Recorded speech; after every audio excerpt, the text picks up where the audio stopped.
Hello everyone and welcome to round 5 of the RR League's GT3 Masters Edition 7. We are at the Hungaroring for, as I said, the 5th round of this championship, going halfway and traveling to Hungary from Bathurst. Was a long trip, but many drivers and teams have made that voyage and are now practicing, doing their final practice on the server. I can tell you it's wet at Hungaroring, and that will be a whole challenge of its own. But first, let's have a quick look at the information for this race. This will be, it seems like ages, but another 90-minute race as we started the season.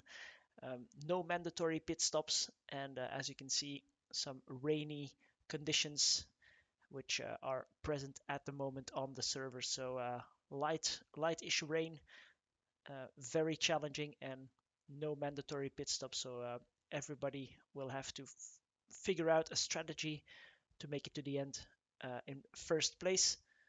We have qualifying set on the Sunday and then race as well right after, so conditions should carry over to the race. I'm noticing we don't have any in-game audio. I'll try to fix that as soon as possible. 2 weeks ago we went to the Mount Panorama Bathurst circuit, and this is the result of that race. Thanks for the graphics to Ruud Dennis. Bram de Pretre took pole position, but the race was a very tricky one, with Damien de Grasse very evidently having the pace over the whole rest of the field. Some mistakes between de Grasse, Taplin, Bayer as well meant a lot of position swaps, but in the end de Grasse won it by quite a margin over Rob Taplin and Marvin Mackenberg in third position. In the AM Cup, it was Sven de Wulf taking the win after 2 hours around Mount Panorama with Hannah Song, and Ruud Dennis completing the podium. R2E was once again the strongest team, and Red Bull Roadrunners and Useless Racers followed them in second and third spot. Now, this gives us following driver standings after round 4, so halfway through the season. You'll notice that there is not a big change compared to last race. That's because there is a dropped round coming into effect now. So Max Bayer still leading the championship with some healthy points over Bram de Pretre, Marvin Mackenberg, and Cliff Bulke very closely following. Also Rob Taplin is close in 5th position. Then it's Arella, Sven Mackenberg, Dore, and Rollins and Ivan Sander completing the top 10. In the AM Cup, Dirk Weigt and Sven de Wulf dropped down, and it's Hannah Song now leading that championship with 65 points, only 5 points in front of de Wulf and 1 point more over Dirk Weigt. So that's our top 3. Then there's quite a sizable gap to Ruud Dennis, but we'll see how that battle evolves through this race. In the teams championship, it was once again R2E strongest at Bathurst and consolidating their spot at the top of the teams championship. 399 points already, and Intense Racing trailing by a bit over 20 points. So Bilke and Dore have their work cut out for them. Team WRT are dropping back a bit.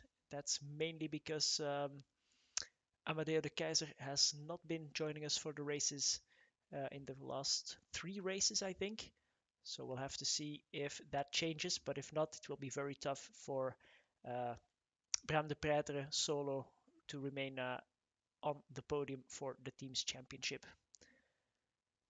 And then our last but not least championship, the Nations Cup. At the moment, Germany is leading that over Belgium and then Finland, but always a fun little battle to watch. There is an Ironman Championship and well, prizes from our sponsor Trek up for grabs in the for the drivers who commit to at least 7 of the 8 races, or teams who commit to 7 or 8 of the races. More about that later as the drivers are coming out for their qualifying runs. We'll go on board with, let's see who was quickest on the practice server. That was Bram de Pretre. So let's see if we can go on board with him. And meanwhile, I will try to figure out the audio issue.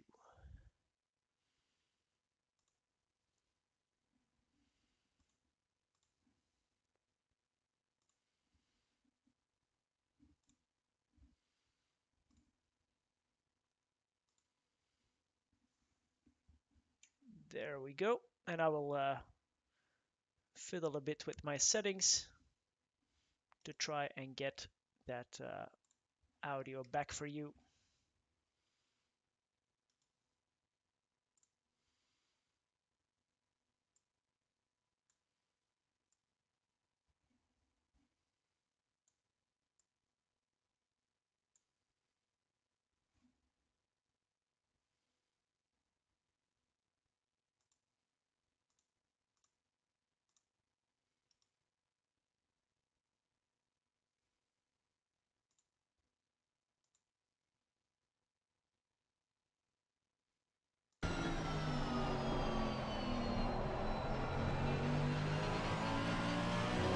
That should be better. Let me know if this is the case in the chat. That would be lovely, but I'm getting some audio readings from the game right now. So, all right, back to the action. I will pull up my timing sheets, but as you can see, some light rain at the moment, damp track. So we'll have to see if any of the drivers try to make it on slick tires. Doesn't seem too wet, and with 34 drivers on the server at the moment, dry line might be forming come the end of this 20-minute qualifying session. De Pretre coming up to the last corner, onto the power as early as you can, trying to control the slip angle, and across the line for 149.2, and that is the benchmark. Let's see, Bayer goes 1 second slower.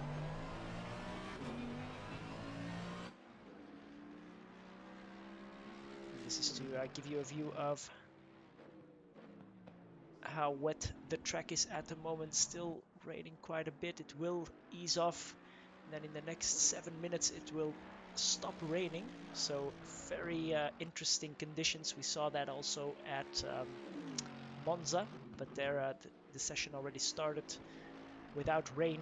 So we'll have to see if any of that matters. Now, for today, we should be having a look at the 2 home drivers. Robert Horvat had a solid performance at Bathurst, taking 4th position, just outside of the podium, and his teammate Peter Abelovsky, currently in 17th, was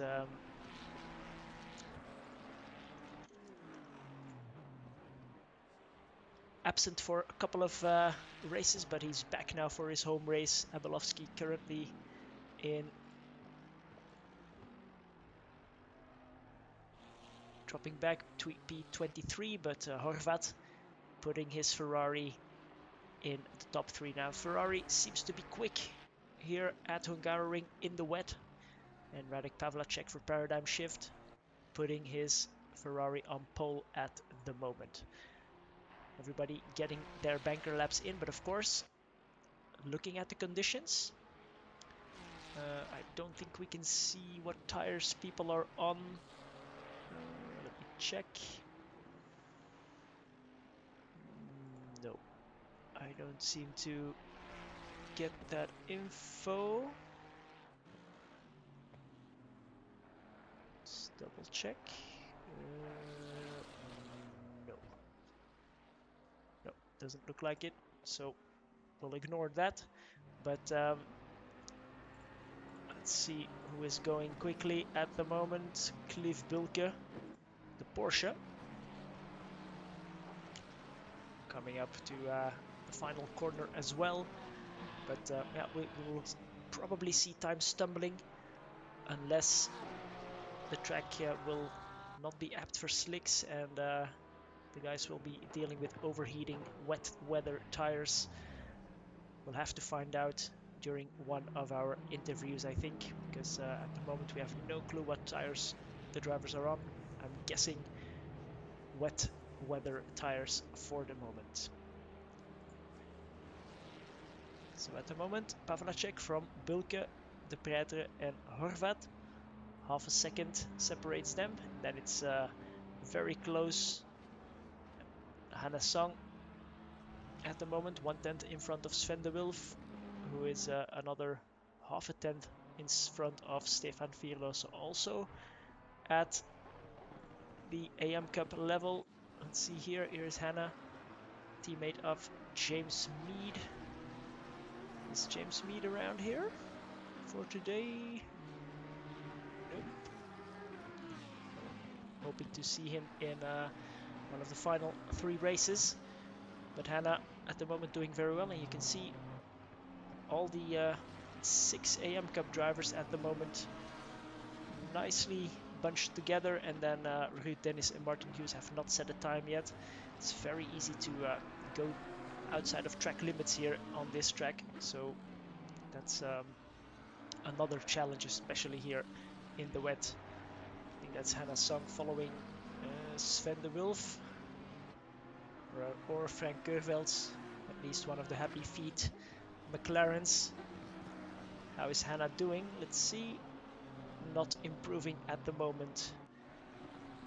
Not seeing anyone particularly fast, although Max Bayer has just started a lap. Let's see where he is. He's in P14 at the moment. Here he is in the Lamborghini, our championship leader. I think he cut the track there. He keeps going. He's 4/10 up on his own time, so a good improvement, but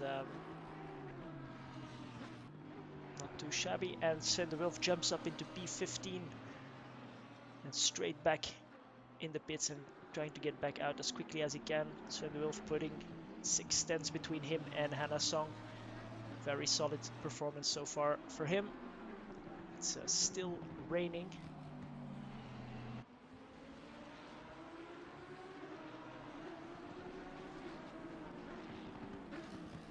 We have improving Kuts, Dore, Bayer as well across the line. From 14th he will go 12th position. Second to find. As I said, halfway through the session we'll have to see if conditions will improve. That will be the case, but if the track will be dry enough to try slicks, and if that will be quicker, who will take that gamble? Track position is quite important here at Hungaroring. It's very difficult to pass, notoriously difficult to pass. In the wet, of course, a little bit easier to make mistakes. Let's have a quick look, because Dore is flying and he is in the final corner of the lap. He will be very, very close to his teammate Cliff Bilke. Can he get in front? Yes, he does. 10 thousandths of a second between him and Radek Pavlacek, who stays on top of the timing sheets. And who is improving again? It's Max Bayer. Sorry to jump between the top guys only here, but in these conditions, Max Bayer wants to get a lot closer to Bram de Pretre in order to defend his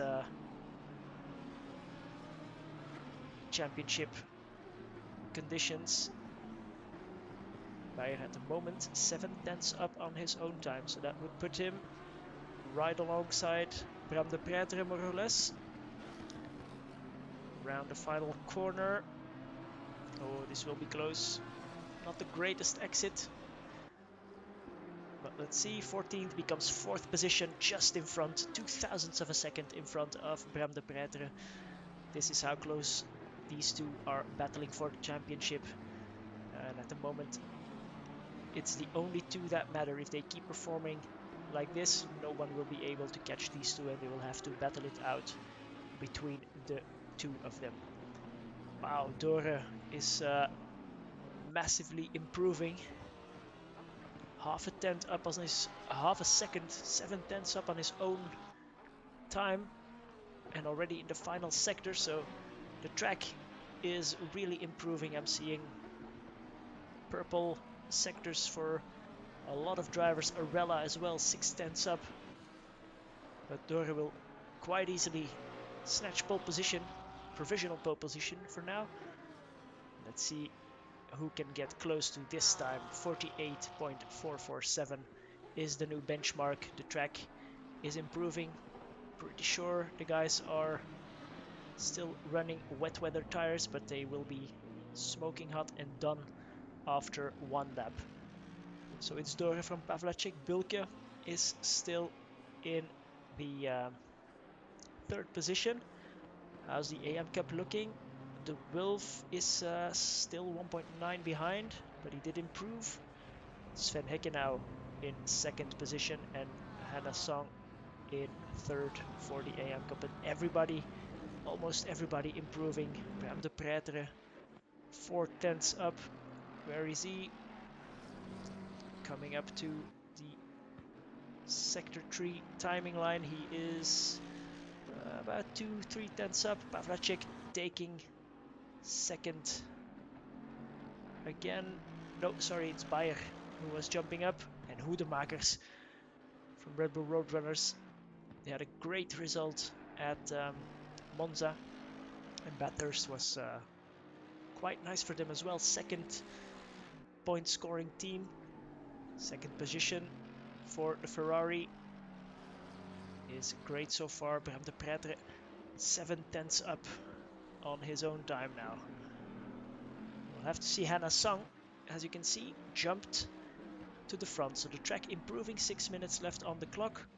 Everybody will have to see how they get along. But the last man on the track might well be who gets the top position versus his rivals. That's pole position, but that's also in the top 20. Bram de Pretre across the line into provisional pole. Paul Heron, meanwhile, took 2nd. Damien de Grasse puts it in 2nd position now as well. He was down outside of the top 10. It's very difficult to keep up now, but at least let's go to a driving car. De Grasse up on his time. Horvat 5/10 up. Cuts in front of him, 7-8 tenths up. Arella 8 tenths up. If they all keep this up, yeah, Arella across the line for P5. So everything still to play for at the moment. Kouwenberg and Hughes have not set any lap times. They are still in the pits, so they are counting on carnage in the first lap. Don't want to waste any tires there in the opening stint. De Pretre from Pavlacek now back in 2nd. So the Ferrari from Paradigm Shift working well. Where is his teammate? Camaletto, P26 at the moment, 2 seconds off the pace, but jumps to P11 now as we speak. Horvat 1.2 seconds up. He's on for provisional pole if he keeps this up. Abelovsky also improving. So Horvat up into pole position. 4 minutes left on the clock, and look at those incredibly close times all the way through the field, all the way up and down. De Grasse, just saw him massively improving, half a second now. I mean, Horvat might, if he's unlucky, might not even make it into the top 15 if he has a bad lap now and can't make anything work. So everything is still up for change, and it's money time for everyone who wants to perform at their best. Oh, very wide there for Horvat. Let's see. Let's follow Sven de Wilf. He's just at the end of his lap, but I think he might snatch pole position in the AM Cup for now. Yes, he does. Up into P14, 6/10 quicker than Hannah Song now. And it's Florian Kutz going into the top spot. So Ferrari is quick here in the wet, but all the other brands mixing it up as well. We have McLaren, Porsche, Mercedes, Lamborghini, Mercedes. So everything wide open, and I must say this is more exciting than any of the Formula 1 qualifying sessions that I've seen this season. A bit of wet weather always spices things up. So what do we have? We have 2 minutes 44 on the clock. Cuts massively improving. De Grasse massively improving as well. 7/10 quicker. And De Grasse across the line. A new benchmark, 146.9. And Cuts now being held up a little bit by, that's I think Wood or Viked in front of him. So Guts now aborting this lap, trying to go for another one. Oh, as Viked just pulls off the track there. So very unfortunate. Abelovsky in his home race puts it into second spot. It goes into the pits, so he will not be improving anymore. Dore takes that second spot away from him. Where are our championship contenders? De Pretre P14, Bayer P8, Pavlacek. Oh, everybody is now massively improving. And also Kouwenberg and Hughes are out of the pits. So they just waited for the track to be quick and want a piece of the pie now. Cuts the beautiful finger racing Ferrari. Is he as quick as last time? He isn't actually, but he is improving at least. Simon Verzeil for Red Bull Roadrunners has De Grasse. No, he's still in P1, but Tino de Munk.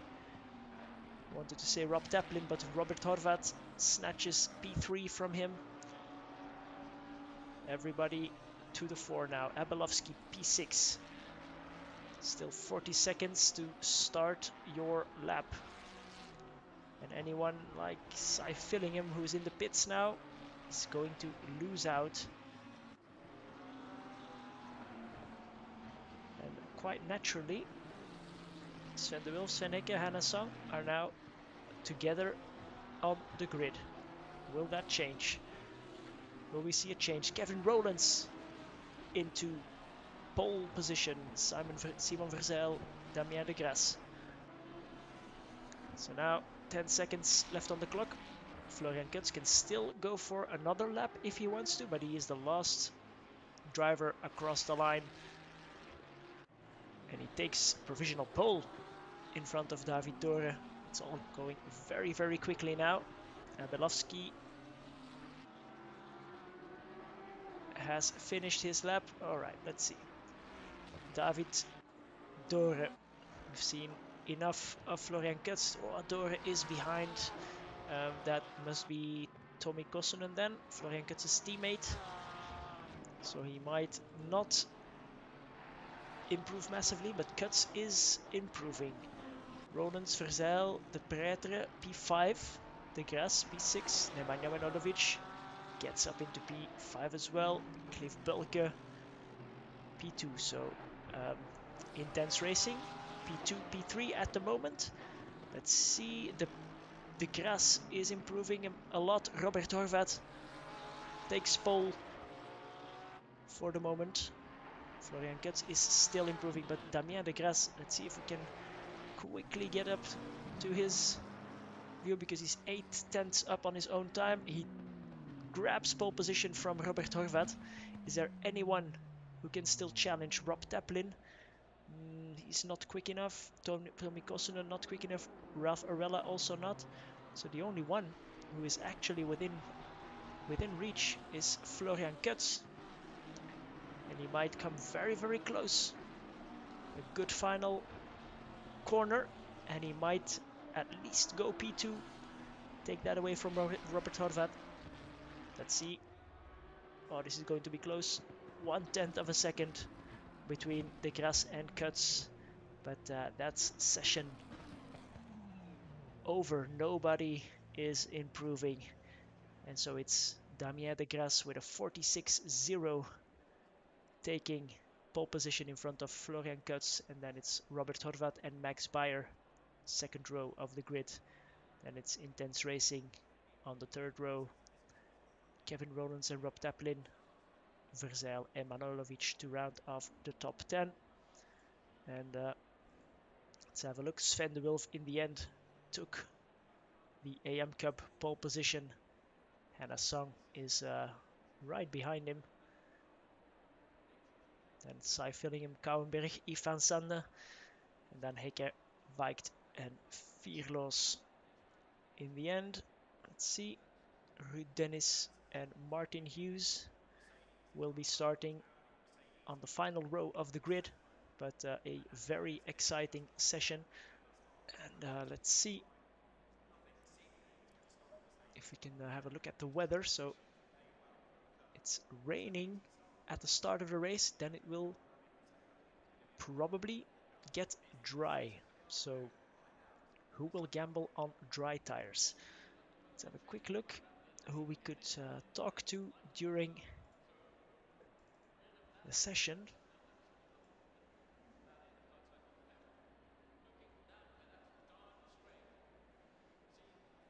I think we have to talk to Florian Guts. We'll leave them to figure out their starting setup configuration, and we'll firstly have a look if Florian is around here somewhere. Looks like he is. Yeah, he's in a channel with Tommy Kosunen. And then if we have time, we will have a quick peek at the Pannonia Racing Team outfit. Peter Abelovsky and Robert Horvat driving their home race and having a great qualifying session. Horvat in third and Abelovsky P18 for a comeback. That is not too shabby. And then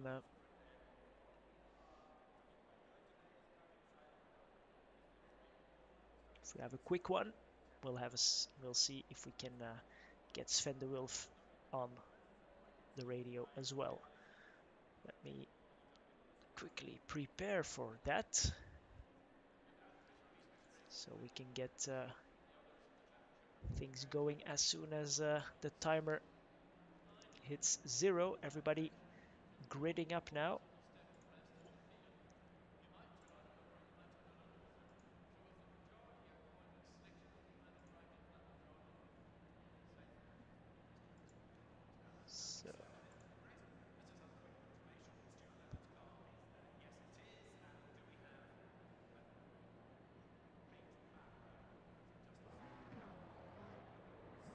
So there we are. Hey Florian, can I interrupt you for just a little while? Great qualifying session, man. Congrats. Thank you. Yeah, I don't really know how that happened. Like,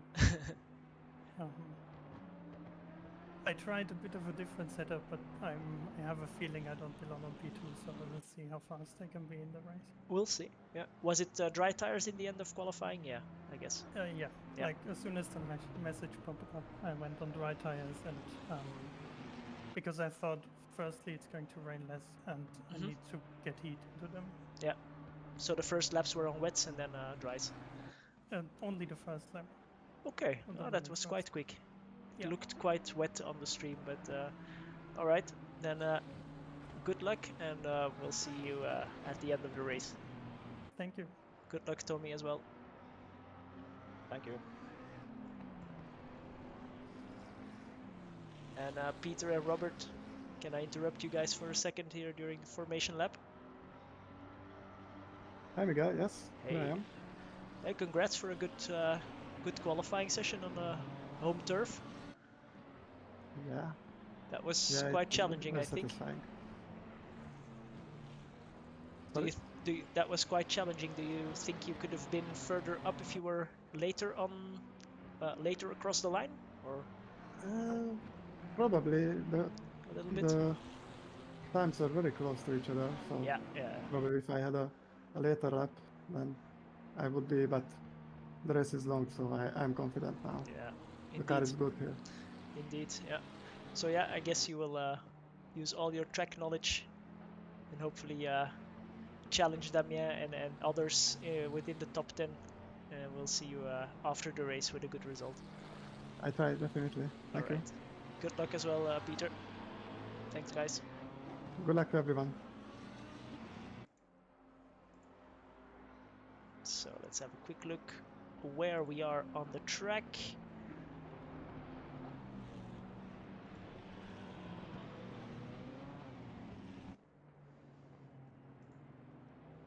Coming up on the final turn, so we will not disturb Sven de Wulf, but we might talk to him later during the race if that was allowed. I would need to check.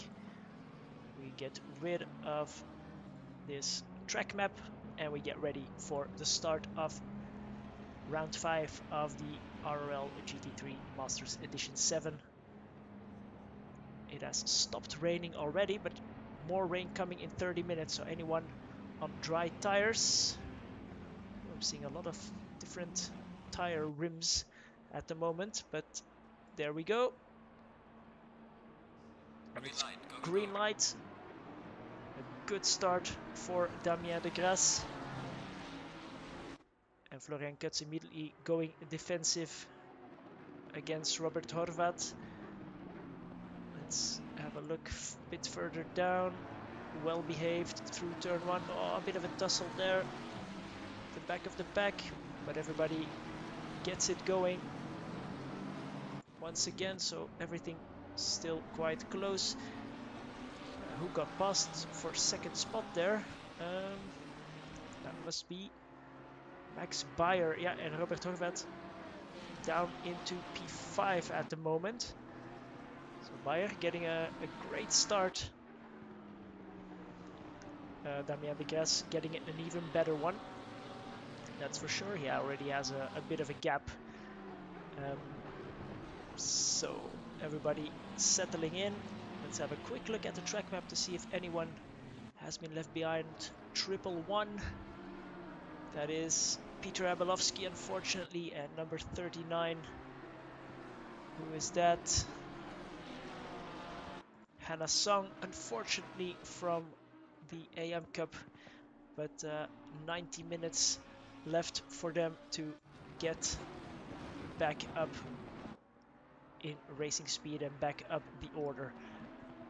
So at the moment, de Grasse from Bayer cuts in third, and it's Bilke and Robert Horvat for the top 10, and Taplin, De Pretre, Rollins, Dore and Manojlovic for our top 10. I wanted to say top 5 earlier, of course.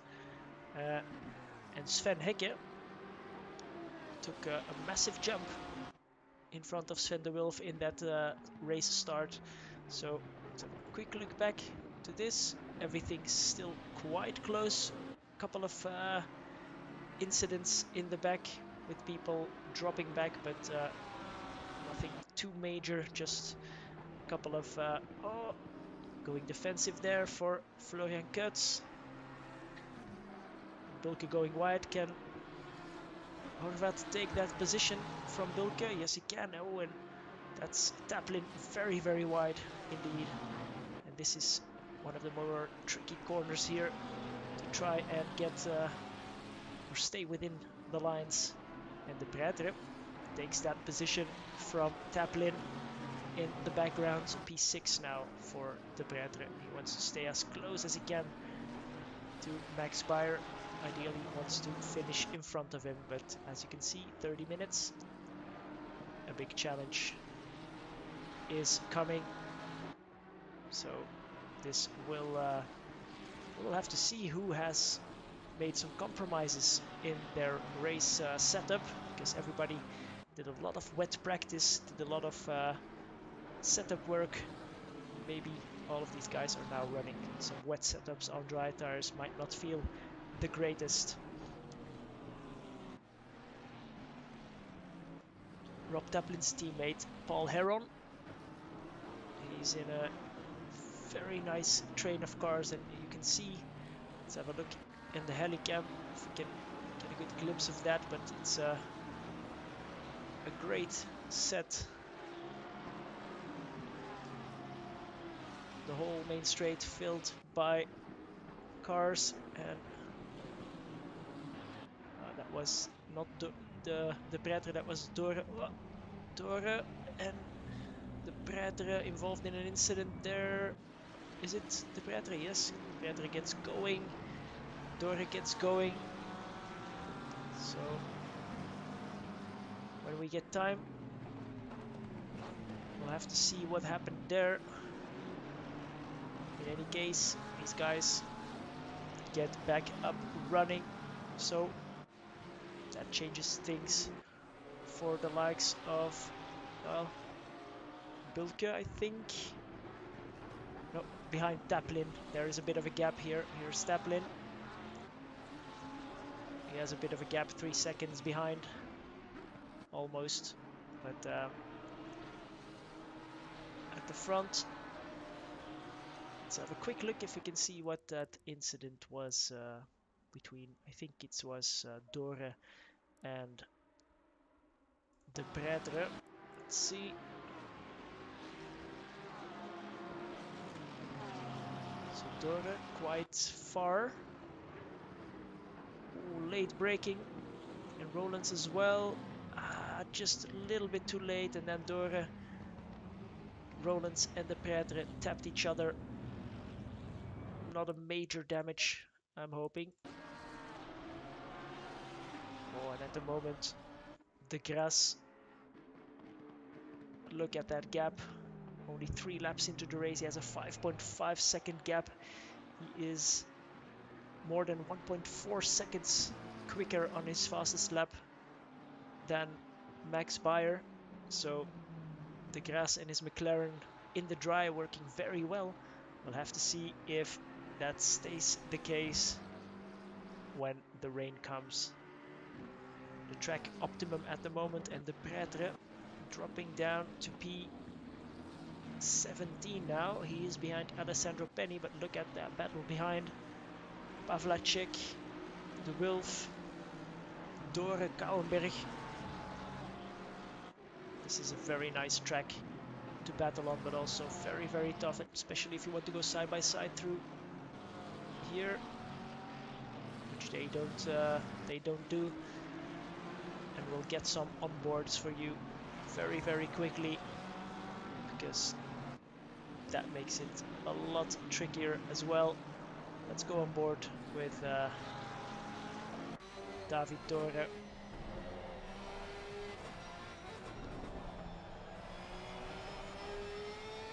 From within the helmet of the Porsche driver for intense racing.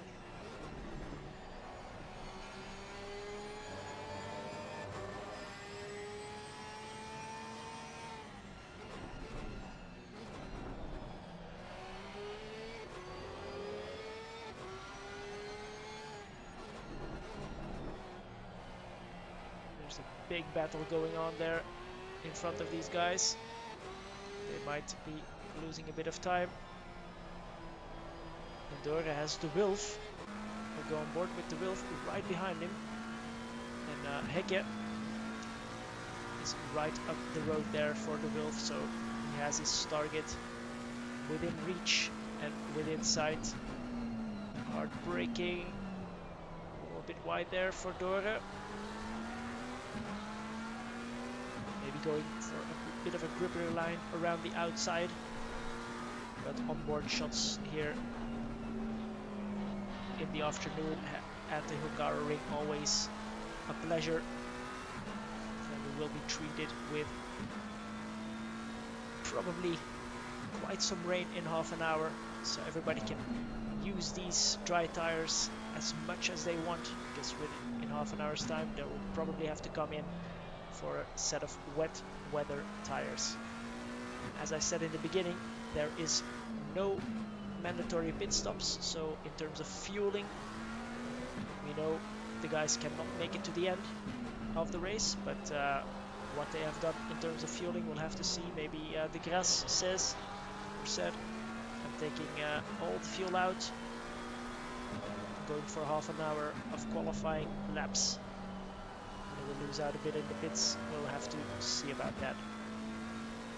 Tire change in any case is 30 seconds. So if you take some fuel with that, there's no problem. Gets closer and closer. Is Sven Hecke there in the BMW. And Radek Pavlacek wants to get through, but good racing from these for Hecke. Oh, good catch there for Sven de Wulf.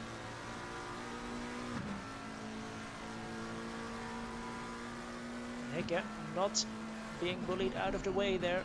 Very late on the brakes, but gets stopped very well in time. So the AM Cup created to just give another kind of spice, a bit of challenge to some of the drivers who are not the quickest, but they can be very, very consistent. And the Wilf being really, really smart here.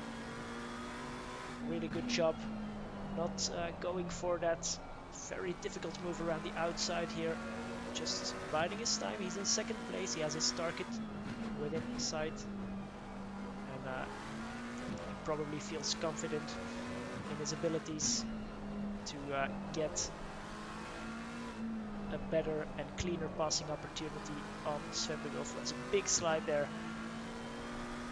At the front, everything still remains more or less the same. De Grasse 9 seconds in front of Bayer, who's in front of Kuts, and well, Kuts has Horvath and Bulke breathing down his neck. So this is our AM Cup battle. Very nice to see here. Also important to try and give everyone some airtime, but that's oh so difficult with 34 drivers on the grid. Yeah, incredibly difficult. What of our team's championship leaders? They're not having the greatest day at the moment. Marvin Mackenberg in 16th position, his teammate Sven in 27th. So that's a very tough time for them. We have, I think, at the moment it's Bulke and Dora who are the best teammates, although Fillingham and Arella might be quite close as well in that regard. So we'll have to see. Fillingham has a great view of this AM Cup battle, that is for sure. Welcome to all of the viewers. If you have any questions about the racing, the drivers, the teams, just let us know and we'll try to get into more detail. Actually, it's Red Bull Roadrunners again at the moment, taking the most points. Hoedemakers in 13th. Let's have a quick look. Right behind Ralph Arella. I think they might have seen a bit more of each other the last couple of races as well. But his teammate Simon Verzeil 7th position, so these guys might be taking top honors for the team's championship. course, we're only 13 minutes into this race, so everything still to play for. Probably quite some rainy conditions coming, so not easy, not easy, not easy. To give you a bit of a view from Max Bayer.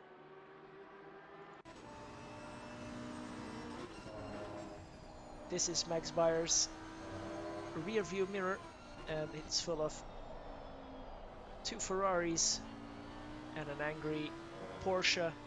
Rob Taplin hanging on, but Kuts and Horvat looking very, very nice. And we know that the Ferrari is working well on this track and also working well in the wet. So Kuts saying earlier he was not sure if he belonged in P2. Well, he lost P2 at the start, but now he is probably pushing very hard, but still keeping up with the championship leader. That must be a boosting confidence. Speaking of confidence, also Horvat spoke of a lot of confidence around his home track, where he is a real-life marshal for some races, so he knows this track like the back of his hand, and that can only help him. Having seen many races, many defensive or attacking moves, he will know every trick in the book. And we have a change for position in our AM Cup battle. Sven de Wilf finally got past Sven Hecke, and I think this merits a quick look at that. Yeah, if I'm honest. Let's see. We have Sven de Wilf.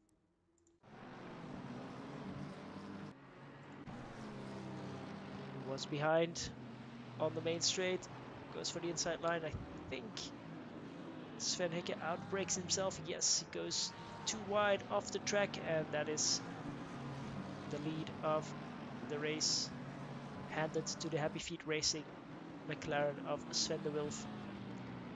Very nice, but Sven Hecke is still right there, so we'll have to see what happens. And Cliff Bilke, he was a bit further back, but he's now right back up on the tail of Robert Horvat. Bayer has a bit more of a gap. Let's see. These guys don't even see Damien de Grasse anymore. We'll see him coming into the picture at the top of the screen now. There he is in the blue, Pantera blue McLaren. And then it's his closest rivals here, covered by about 1.5 seconds. And Rob Taplin very eagerly wants to join this fight. But as long as these guys keep going like this, it will be very difficult for Rob to catch them. Where is it a close battle? Well, the Prêtre, followed by Marvin Mackenberg, followed by Alessandro Penny. This is a very close as well, and the Prêtre clawing his way back up into P15. Dore at the moment a bit stuck in 19th position. Fillingham behind de Wilf and Hecke. We'll have to find out later maybe if he's... Oh, and that's Arella in an incident there with Hoedemakers potentially. Let's first see if Marvin Mackenberg can get a... yeah, Hoedemakers off the road there as well, so he might be waiting. We'll check out that incident in just a second. Just trying to see if Marvin Mackenberg will make a move here on Penny. Not for now. Let's see if we can find out what happened there to Hoedemakers and Arella. Oh, they were close coming out of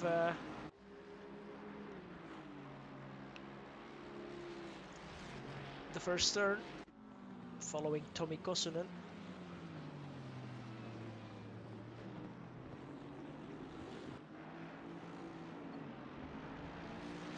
Oh, that was a good exit there for Hoedemakers. Will Kosonen play a part in this? Hoedemakers just turned it in a bit too quickly, I think, and went off the throttle here, as you can see, being the gentleman that he is, and letting, as we see, Dore going through there, and he lets Arella go. So yeah, gentleman's rule always in effect here at RR Leagues, but well, not mandatory, so nice to see. And I head off to Hoedemakers, who has lost a couple of positions. He's behind Sven Hecken now. Let's have a look. Actually, there has been a change. Horvat has dropped back to P13. He's not between Kuts and Bulke anymore. Let's see if we can find that, and then we'll stop going back and forth. But an important moment, I think.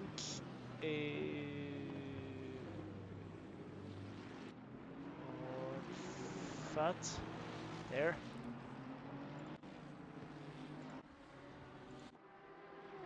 So here he is.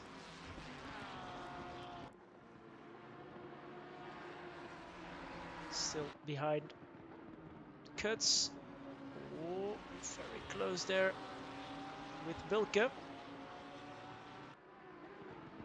And Simon Verzel with that incident, or with that position change. Oh, yeah. Well, that's very unfortunate.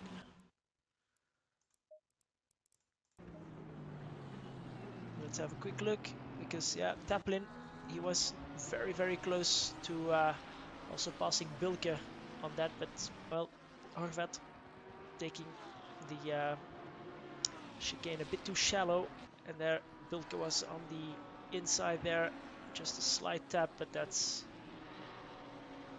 very easy to do, and I don't think we can blame Cliff for that. So very unfortunate for Horvat, who was running well, but only 10 more minutes and the rain will come, so everything is still very much up for grabs. And again, we missed a position change, so everything kicking off. Kuts, we need to have a look at that if we can. Kuts taking a bit of action there as well with Bram de Pretre, Kosonen and Pavlacek, but we wanted to look at Kuts versus... Oh, that was a spicy battle. So a good exit for Kuts. Bit of a mistake maybe from Bayer. And then the undercut.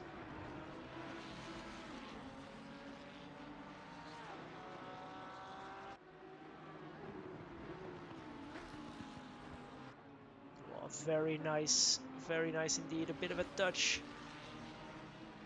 But side by side through here is very tough. And now Kuts is well and truly in front of Max Bayer. Very nice battle indeed. So Kuts takes second position, already 15 seconds, 16 seconds even behind Damien de Grasse, but that's none of his worries, I must say. Second spot, that's where he started the race, so back up where he at the moment seems to belong. So it's de Grasse from Kuts, Bayer, Bulke, then Taplin, Verzeil, Tino de Munk doing well as well. Haven't seen much action of him. He probably had a lot of it, but there's just so much to look at. Now Manojlovic, Heron and De Pretre making his way into the top 10. Great driving as well for De Pretre. He will probably have had a great recovery race in that. We'll see if we can catch him passing any people, maybe. But Kurtz proving he has the pace to be up front and to be in front of Max Weyer. This was not a fluke. He has the pace to even extend that gap between these guys. Let's have a quick look here at Horvat. Horvat between Camaletto. Will he go for the inside line? I'm sure he will. He has normally a bit of pace over Camaletto, at least here on this track. And that's moved on for Robert Horvat, also making his way up, and maybe if he can pick Bram de Pretre's rear wing, that's not a bad place to be in to try and slice through the field whenever he can. So rain incoming in about 5 to 10 minutes. That will make my job even more difficult. But some great racing action at the moment. Let's have a quick look at the track map. So our race leader, lonely behind Peter Abelovsky into the final corner, and then quite a couple of battle packs. But this battle here behind David Dore is also one to watch. Let's see. Here he is, David Dore, followed by Penny, Mackenberg, Pavlacek, Arella, De Wulf, all within about half a second, 1 second of each other. So very challenging indeed.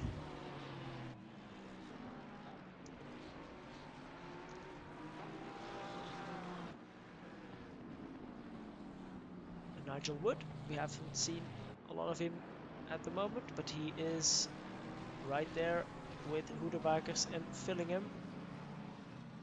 Also behind Tommy Kosunen. So this is a whole pack, and Sven Hecke is at the back of that. His rival Sven de Wulf at the moment, making some good ground in the AM Cup.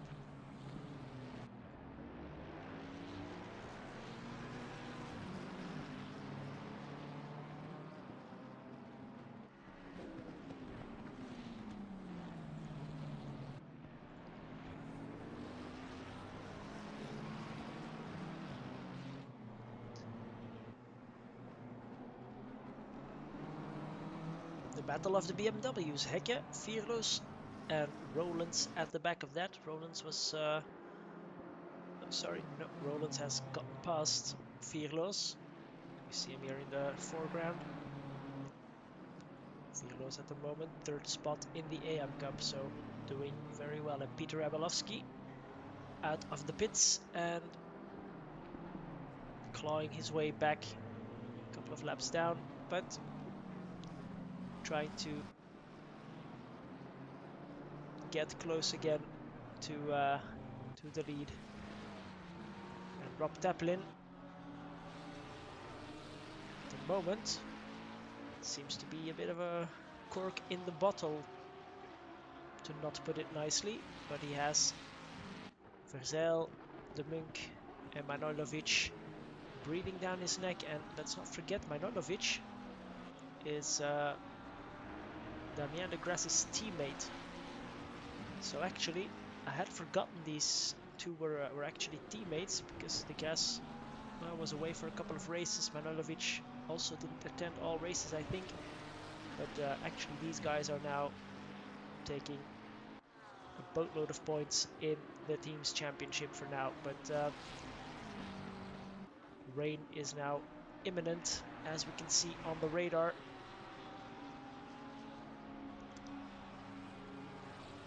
These guys soaking up the pressure, and probably as our first wipers are coming on, so it has started raining. Let's go on board actually with Bilke, who is very close to Max Bayer, and Florian Guts. Oof, and it's getting slippery already. Will they take the earliest opportunity to dive into the pits, or maybe one more lap? Of course, they can also see that the rain will intensify. So everybody now probably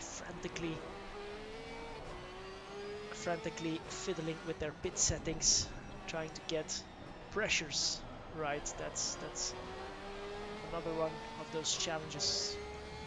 Does everybody know the correct wet weather pressures for these temperatures?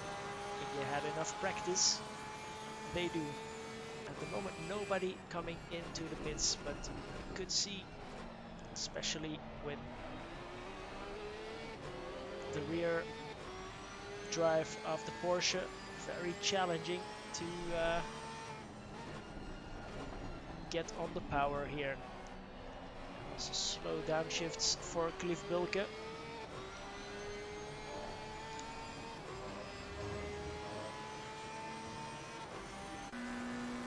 Nigel Wood versus Cy Fillingham. That's a battle we have seen quite often in the past as well. Sven Hecke is in the rearview cam of Wood.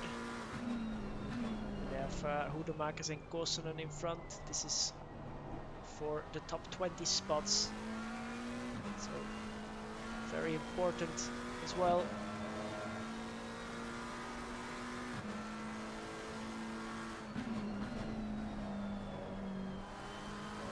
Actually, the Wilf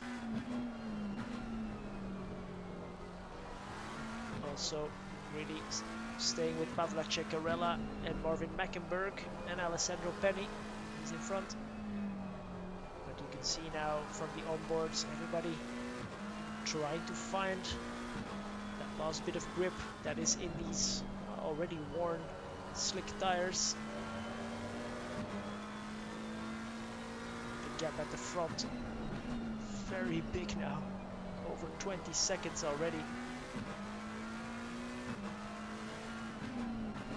This is getting closer and closer and closer, and now with the wet weather, everybody staying out still, but with this wet weather, it's getting easier to make some small mistakes. Maybe we'll see an incident here or there, but at the moment Sven de Wilf keeping his composure, and he has some solid drivers in front of him to follow around or even challenge. But Pavlacek, Arella, Mackenberg, Penny I don't know so well, but probably have quite a lot of experience in these changeable conditions.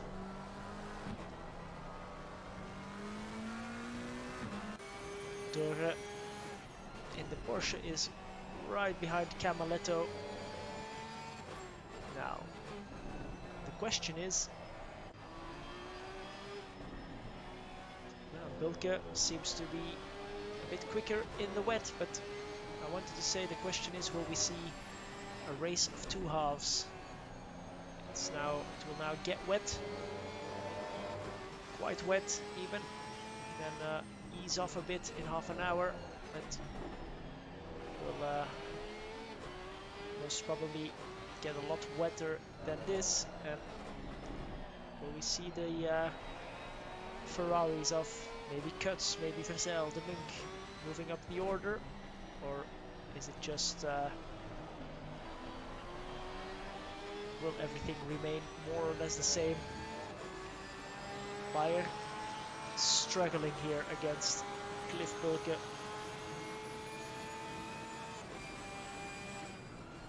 Go for the outside line, gets it stopped. Oh, a bit of a tap there on the power on the curbs. This is close stuff here from the helicam. I think Bilke might have it. Gets it stopped. Yes, he does. And Bilke gets onto the podium positions right when it matters, I think. He will now have the chance to get into the pits in front of Bayer, and that's always, I think, a big plus if you need to follow someone into the pits. Always a bit of a hit or miss moment. And look at this. Taplin, Verzeil, De Munk, Manojlovic. Four-way battle for P5. These guys could not be any closer. And Taplin doing a great job holding off the Ferrari of Verzeil, who is looking left, right and center. And this has given Kuts a healthy gap. Now can Verzeil make the move? Yes he can. Can he keep it on the black stuff? Yes he can. So Verzeil goes through, and that's the first Ferrari who is moving up. Tino De Munk tries to follow through, and I think he will. Although Taplin, great defense here. Will Tino lose out to Manojlovic? That might be the question. Let's go. This is the best cam to watch this information, this battle, sorry. The Munk very deep. But now has the inside line, a bit more grip there around the outside of turn 1. Important to know. And it's starting to rain heavier and heavier. Oh, a double slide there for Taplin. Manojlovic.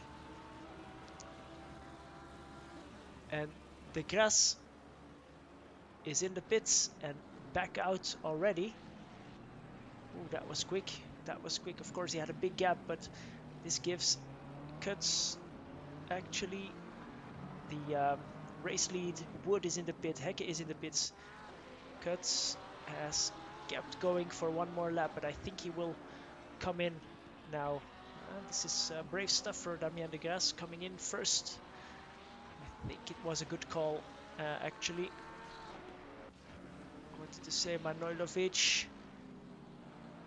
And the Prêtre has joined the party together with Horvat. So we have Taplin, Heron. Also a good team result here at the moment. 6th and 8th. Not too shabby. And I'll keep an eye out for the pit lane. Wood is in the pits. Hecke is in the pits. Veikt is in the pits. Oh, and Heron lost out there as Manojlovic could not get on the power. Almost lost out to Damien, to Bram de Prêtre as Taplin and Manojlovic come in. De Prêtre will take the position from Heron, and Bayer, Max Bayer is in the pits. Florian Kuts has kept it going. He will keep going on these tires. Well, this is getting a bit tricky, but he has Cliff Bilke. Lots of experience as well going for it. Of course, they have clean air. Where is the grass? This is challenging for him. The grass, P22.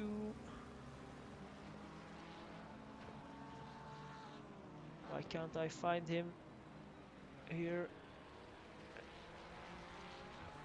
This has crashed. Sorry. Let me restart that. Just at the right time, as always.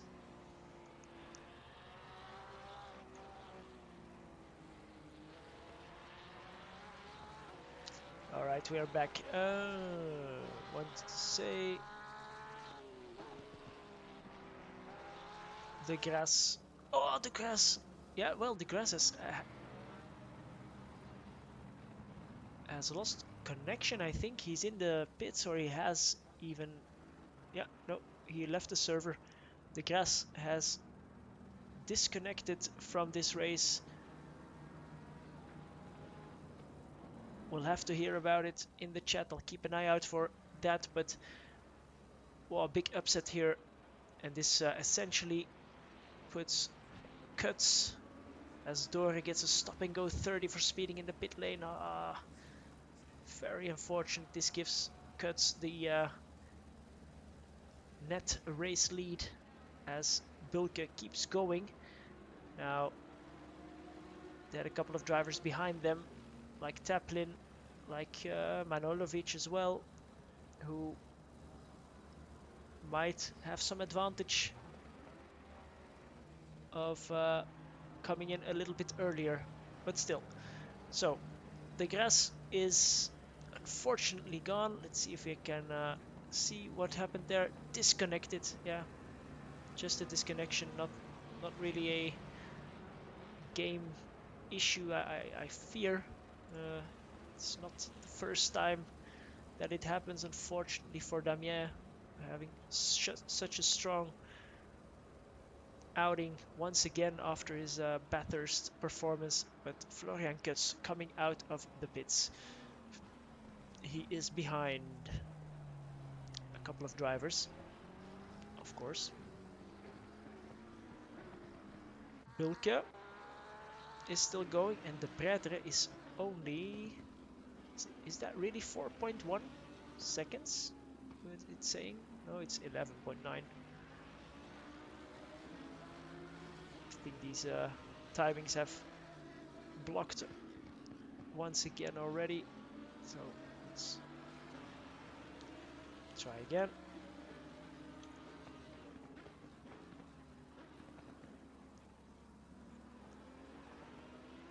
But I'm guessing, yeah, Bilke is now in the pit entry. So we'll see if that one lap difference, what that means. Bilke gets it stopped quite early, to be honest. De Pretre keeps going. De Pretre keeps going on the dry tires. That's very impressive. Of course, he has some ground to make up. So clean air might be all he needs. Anyway, let's see. Bilke.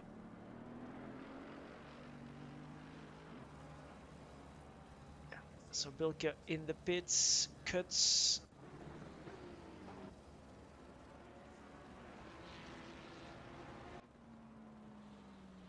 Going through the final corner. Bilke still in the pits. Will we see him here at the top of the screen? Yeah, Bilke still standing in the pits, gets going now into the fast lane. So Florian Kuts essentially taking the lead of this race by quite a margin. He now just needs to stick with it. Easier said than done. He has Max Bayer 2.6 seconds behind him.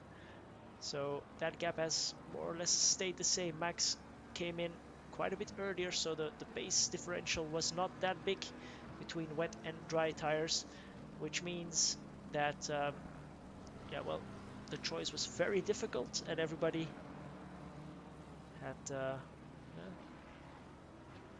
opportunities to mess it up, let's say. Sven de Wilf, after his pit stop,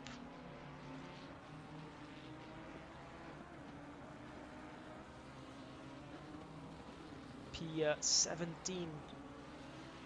He will drop back after his pit stop, but P17 for him as Kuts gets past one of the BMWs. So at the moment it's the Wilf from Hecke from Stefan Vierloos.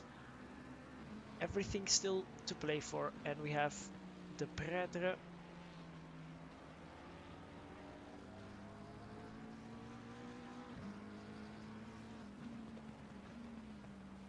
Drive-through for Sven Hecke. That's probably, let's see, drive-through. Not sure what the problem was there, but in any case, De Pretre comes in for his pit stop. Gets passed by Mackenberg and Rollins. They keep going. There's Kuts, there's Bayer. There is Verzeil or Hoedemakers. Yeah, Verzeil and Hoedemakers come through. Tino de Munk, Robert Horvat. So a massive lost time I think, for Bram de Pretre, but nothing he cannot make up. So we're almost halfway through the race and he ends up behind. That's Camaletto, or is it? No, it's Pavlacek and Alessandro Penny.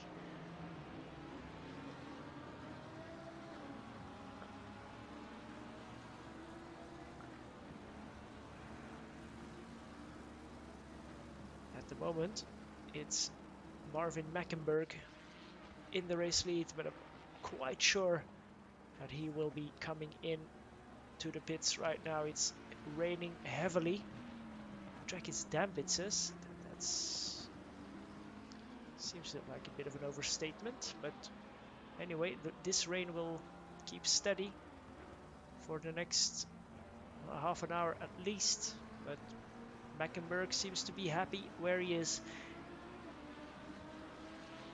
He has, that's Abelovsky or Horvath behind him. That's not for position. Let's have a look at lap times, shall we? Last lap for Marvin Mackenberg and Kevin Rowlands, 156. Yeah, pretty much 156. Last lap for Florian Kutz and Max Bayer is 151. So the wet tire is clearly quicker. These guys need to try and get off these dry tires as soon as they can, Rowlands and Mackenberg, because they will keep losing time. Is this Horvath? Yes, Horvath gets through on Marvin Mackenberg. Horvath up into P7 now, so recovering from that off after his incident with Cliff Bilke. That was. No, sorry, it was Peter Abelovsky, because Horvath is right here in front of Bilke, following Tino de Munk through the rain. And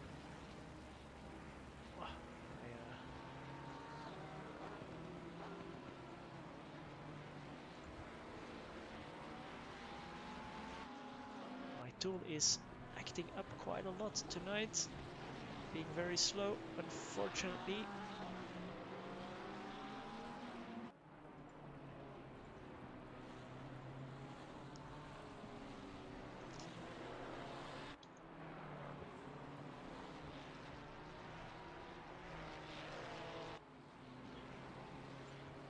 Don't seem to be getting a connection. Oh, and ooh, that was a weird accident. A weird spin for Robert Horvath on the curb, I think. Must have been. Getting back.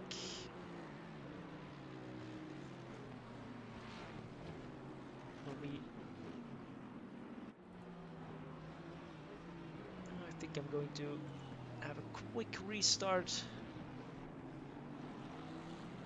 of the game.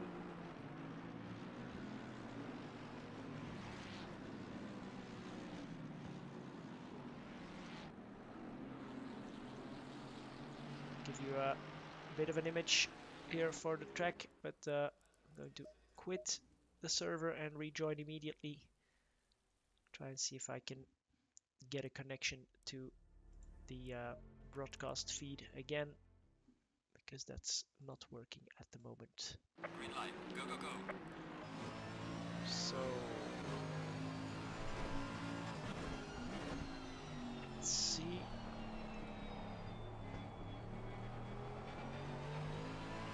Yes, we are back. We are back.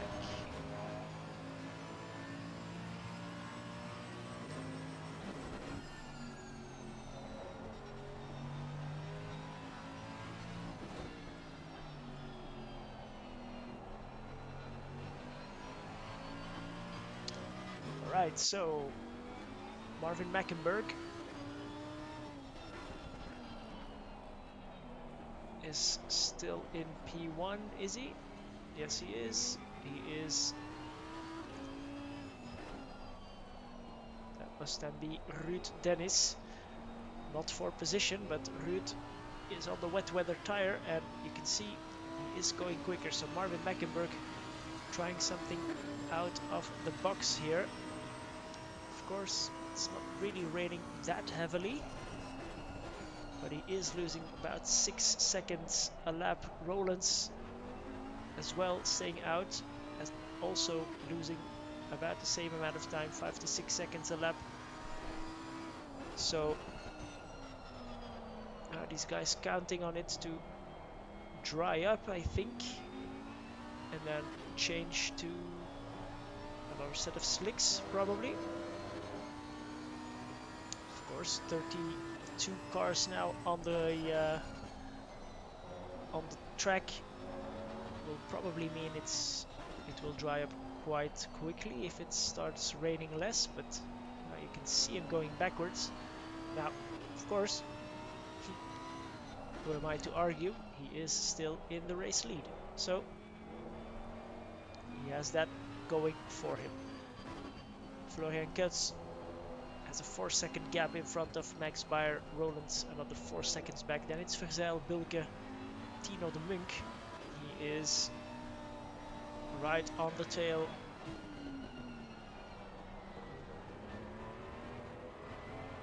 of Cliff Bilke. And Verzeil is one of the 2 cars in front. I think it's the first one, Verzeil. But Manu Hoedemakers is there as well. He is essentially in P28 at the moment. Kutz and Bayer closing in at the rate of knots, and these guys here will come up to Kevin Rollins in a very short period of time, that's for sure. Here he is, Tino de Munk.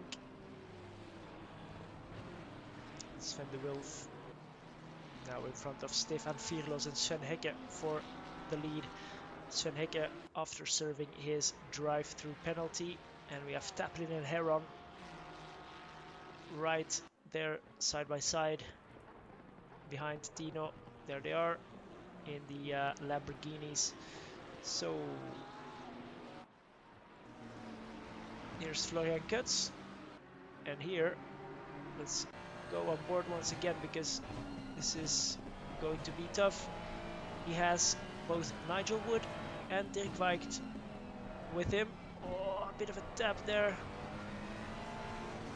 No need to fight here, guys. This is not for position. But Marvin Meckenberg making the most of this. This is for position. Marvin Meckenberg is on the dry tire. Kutz is on the wet tire. But he needs to make a move and he needs to make it stick. Of course, superior grip here around the outside. And that's move done for Kutz. And we see Bayer right behind. He also wants to get a piece of that action. A bit further back. Oh, sorry, that's actually Ruud Dennis,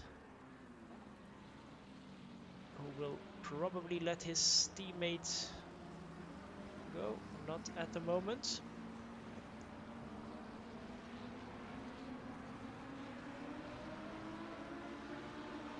But Bayer will get a good exit and normally on the brakes make the move on Marvin Meckenberg. Let's see here. Yeah, late braking and nothing that Marvin can do, but interesting choice. And well, we see 30 minutes, it will start raining more, so is it then really a case of just holding on and bidding for wets in just a bit for Meckenberg? And Rollins looks like he has folded, I think. Rollins P20, yeah, he was in the pits.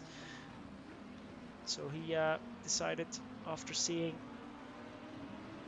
that it would start raining a bit more again to dive into the pits, and let's see if Marvin Meckenberg does the same. Florian Kutz with a good gap to Max Bayer. Has everything to play for.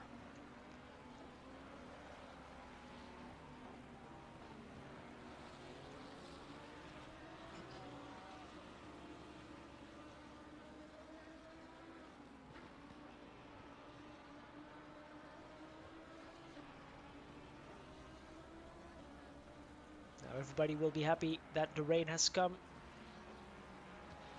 Practice not going to waste. Oh, and we see, is that Max Bayer? No, no, it was not Max. It was someone else. Maybe Rui Dennis was stranded there in the final turn. Drive through for Alessandro Penny. That's track cuts, I think, but Marvin Mackenberg keeps going. So let's refocus. We have Florian Kutz at the front of this race, and he is about a second quicker than Max Bayer at the moment. He was in second. Marvin Mackenberg is in third, but he has not pitted yet and is on the dry tire in these wet conditions. Then it's Simon Verzeil, followed by Cliff Bulke and Tino de Munk, all very close. Then it's Paul Heron and his teammate Rob Taplin, as you can see here as well. Then it's Radek Pavlacek up into P9. Nemanja Manojlovic having to defend the honors of Pantera Blue after our dominant race leader Damien de Grasse disconnected from the race. Bram de Pretre, Robert Horvat a bit further back, then Ralph Arella P13, Jack Camaletto in P14, sorry, Sven de Wulf leading the AM Cup race, Cy Fillingham right behind him. Alessandro Penny just took his drive-through penalty. He's followed now by Tommy Kosonen. And then it's Stefan Virlos, second in the AM Cup. Kevin Rowlands, David Dore in 21st, then Sven Hecke, Nigel Wood. He is, looks like right behind our race leader. Yeah, yes he is. Frank Keurvelds, he's right behind as well, and just in front of Max Bayer. Then it's Dirk Weigt, who is also in this battle. Hannah Song even closer, so this battle really heating up. And Ruud Dennis at the back of this pack, but very much in contention. Then it's Manu Hoedemakers right there with these guys between Tino de Munk, Marvin Mackenberg, but out of position in this case, P28. Then it's Martin Hughes in the BMW, P29, Peter Abelovsky, P30 with a drive-through for track limits, so we'll have to see if that impacts any of the top runners as well. And then Ivan Sande and Olivier Kouwenberg, unfortunately, I think have retired from the race into the garage. And at the moment, indeed, Nigel Wood behind our race leader Florian Kutz, and keeping up quite nicely. And Kutz, again, 7/10 quicker than Bayer at the moment. Is there anyone matching Kutz's pace? Yes, there is. Bulke, de Munk, Heron is going even quicker. Taplin also quicker. Pavlacek is actually quickest of all on the last lap, so everything in that top 10 starting to bunch up more and more and more for the final 30 minutes of this race. But wet weather tires seem to be the norm here, as well. Marvin Mackenberg, I'm not sure where he was before, but he is now defending for all his worth against the Munk, Heron, Taplin, but dropping back quite a bit. As I said, not sure where he was before the whole pit cycle and the rain, so maybe this is still an improvement for him, but if he can make it to the end on this set of tires, that would be mighty impressive.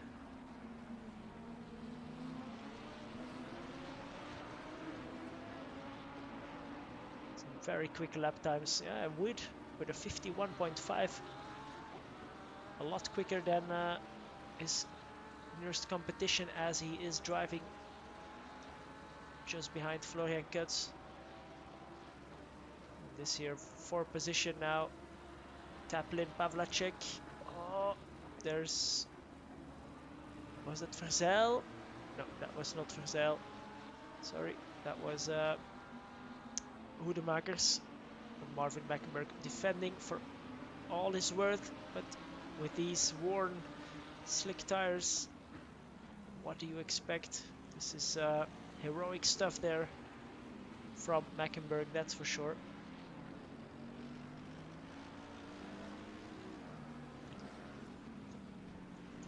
Big shame for Damien. Was going so strong, but I'm sure the weather would have thrown another challenge at him, because Kutz is now really going strong.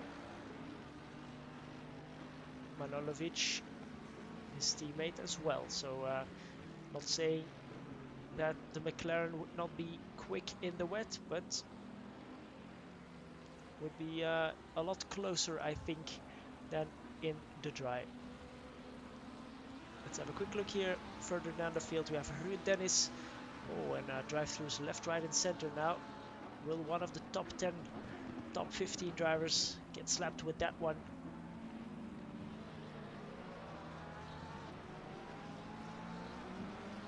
Ruud Dennis.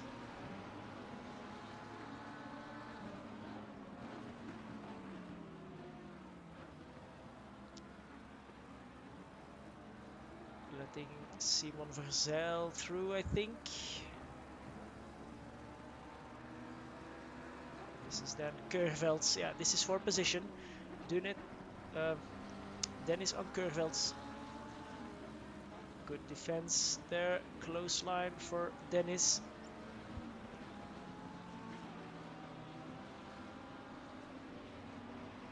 Oh, and a bit wide. And all that progress down the drain for now, but of course, no, that was intentional, sorry. Yes, was letting De Munk and Heron through.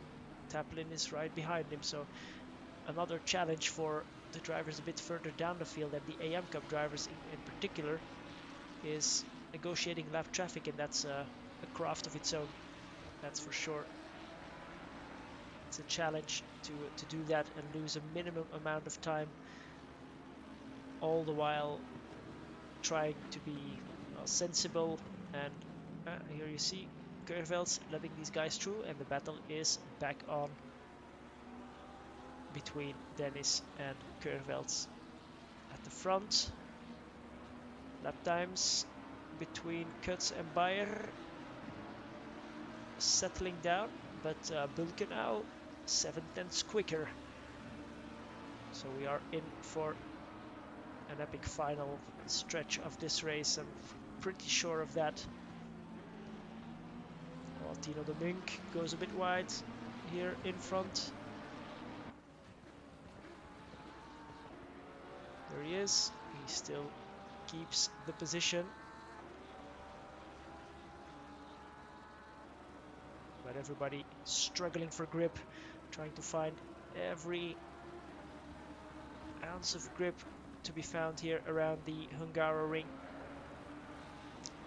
Once did a nice wet race here in the Bentley. It is very, very taxing. The track almost offers no resting periods except for the main straight, which isn't the longest either. So very, very stressful race for sure. And let's hope we hear from some of the drivers after the race, because quite sure they will say the same. It is very, very tough.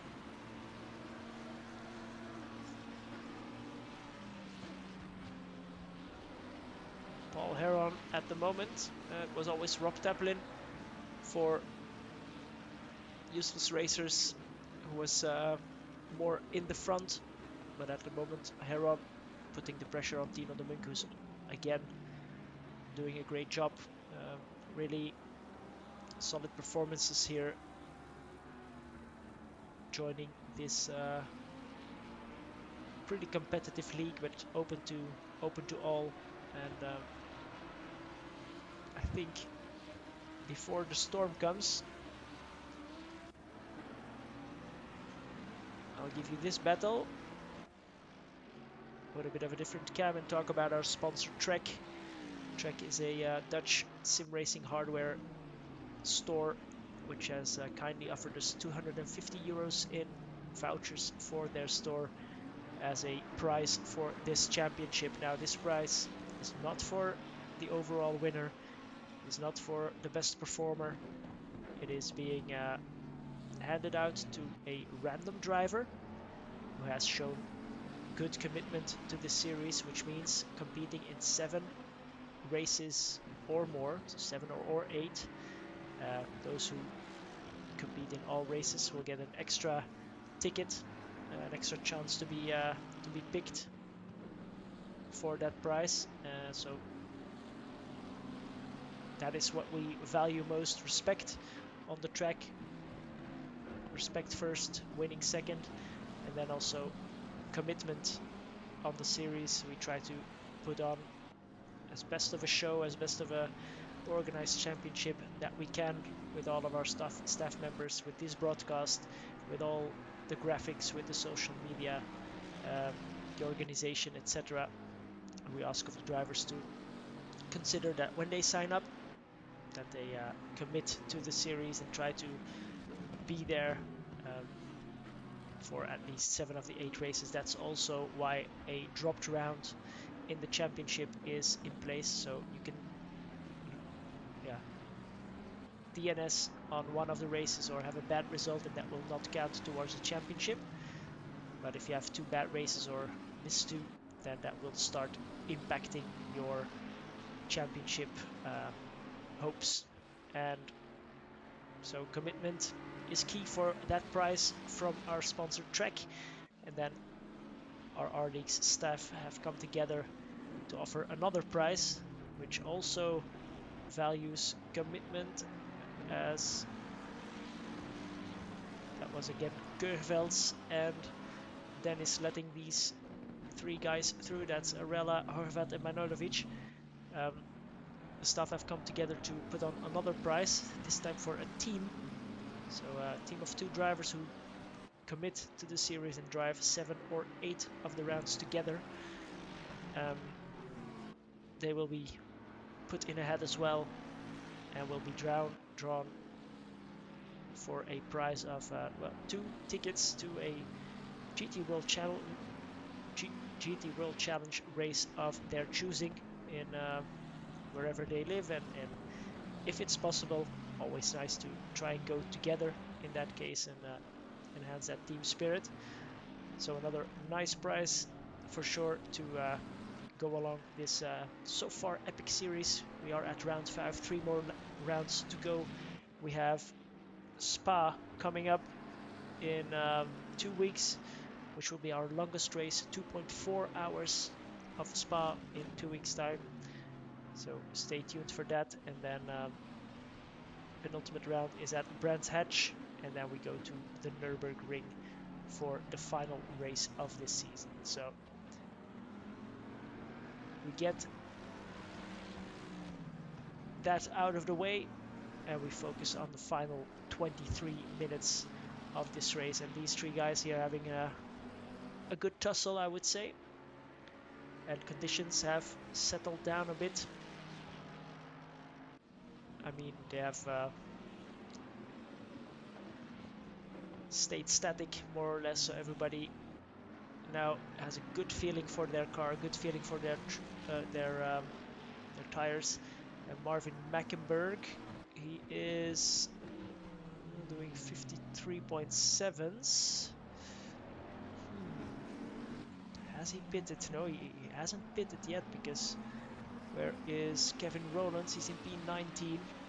Well, if he pits, Marvin Mackenberg, he should be right around there, and he's quite a bit further up. Oh! Didn't see what happened, but you probably did.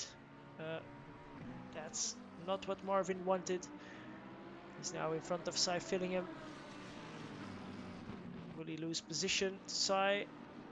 Not at the moment. He needs to get up to speed quickly, but Marvin, as I said, he was doing 56s, 57s, now back to 53s. So if the rain eases off a little bit, then he might be able to, well, keep this position. But at the moment, still struggling. Fillingham about 6/10 quicker on his last lap than Marvin Mackenberg. So challenge in of its own. And there seems to be a bit of a mistake from Bayer, I think, because they were not close, but now they are. Cliff Bilke taking P2 away from Max Bayer. Good that we caught that. So I'm guessing a bit of a mistake from Bayer. Not really. Well, Bilke was 2 seconds quicker. He's also a second quicker than Cuts, so something to watch out for. Bilke really going well here in the rain, so 6.8 it's telling me here, but we'll see how that gap updates to Florian Cuts and whether 20 minutes is enough to get close or get past Florian Cuts, who is having a great race. Wanted to say race of his life. That's maybe not true, but keeping his Ferrari very much under control without too many shenanigans. That is what you want. And De Pretre versus Taplin. This is getting close as well, as we keep an eye out on lap times at the front.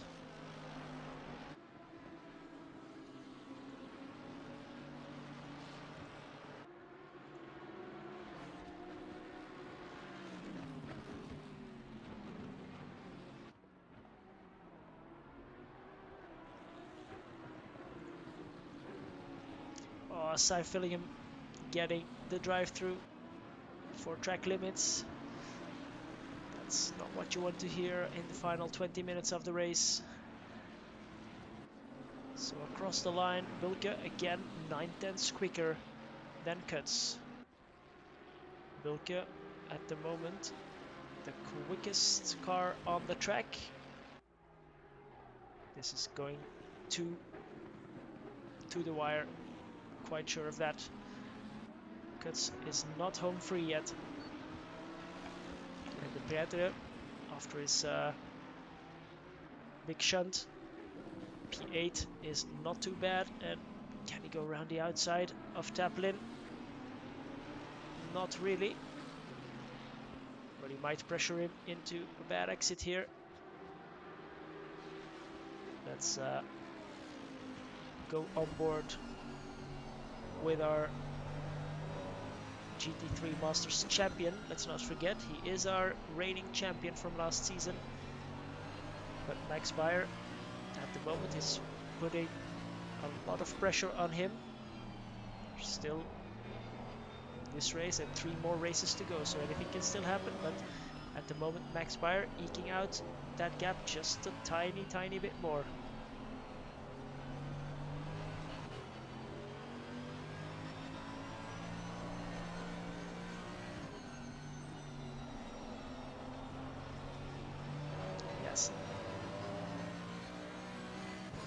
Taplin, De Munk, Heron, all within striking distance.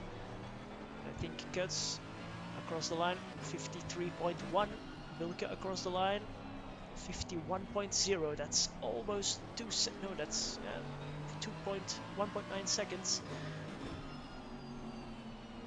Bilke flying at the moment. Now there will be some more rain. Oh, good catch there from Bram. And Sven de Wulf very dominantly in the lead of that AM Cup. Let's not forget, very solid drive.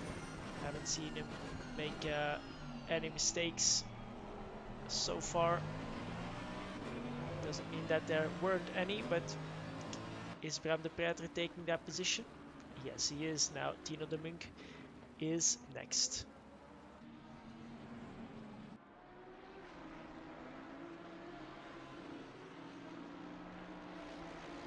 I was saying it will start raining a bit heavier in 10 minutes, which might favor the Ferraris again a little bit more.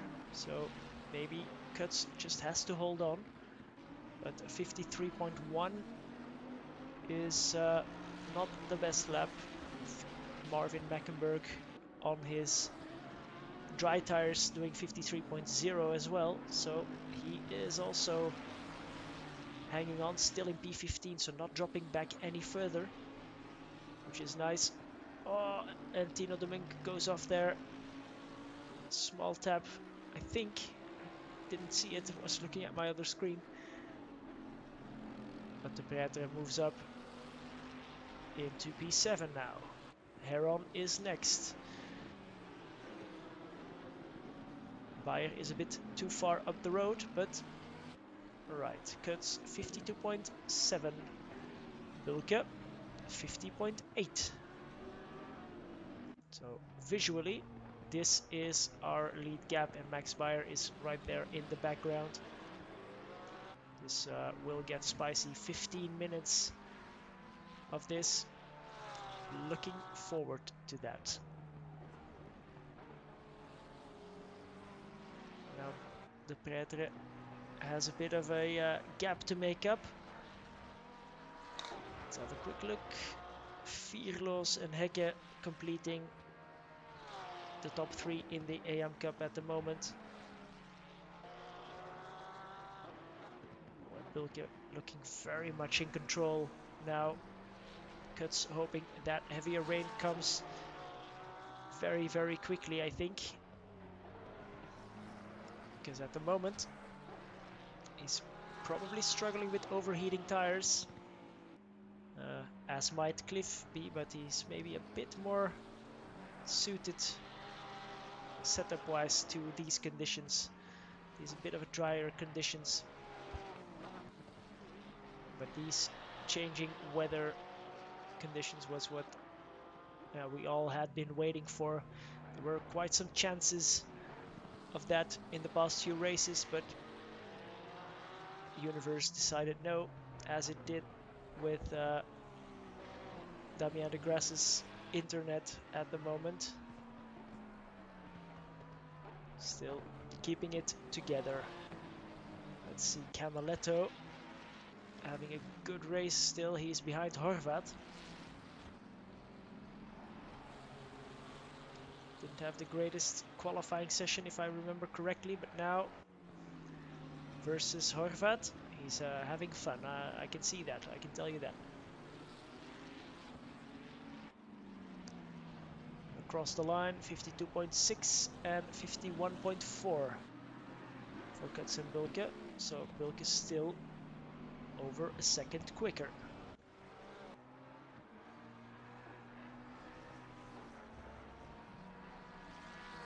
So let's go on board with Bilke and see if it will be a quick and easy pass, or if we will see a big battle for the lead in the coming 13 minutes.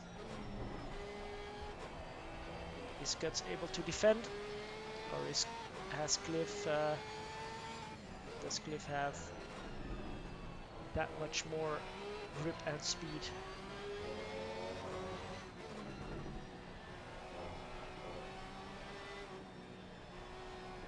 When Cliff is in the zone, it's very tough to try and stop him. He's also a GT3 master from I think 2 seasons ago. GT3 Masters 5 was his in the Bentley.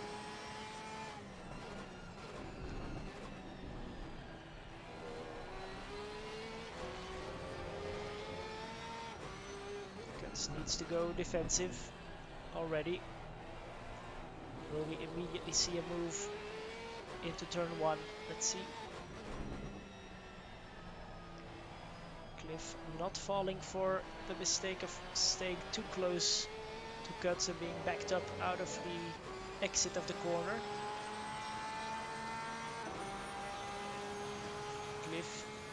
trying to cool down his tires. I think that's was clear. Oh, a bit wide for Cuts. Is there overlap? There is, but Cuts has the inside line. Cuts gets it stopped, and he is still in front. Very nicely recovered there from Florian. Pavlacek is right on the tail of Taplin. We stay with our battle for the lead. Have a quick look.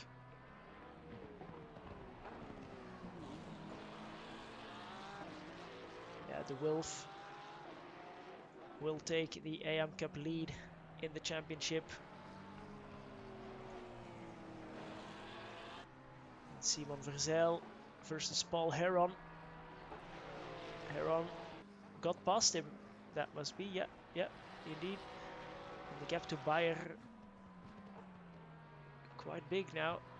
But Florian having to use all of his gathered experience to try and stop Cliff from getting past. This is great to watch, and as you can see visually, the track is getting wetter again. The rain is getting harder once again.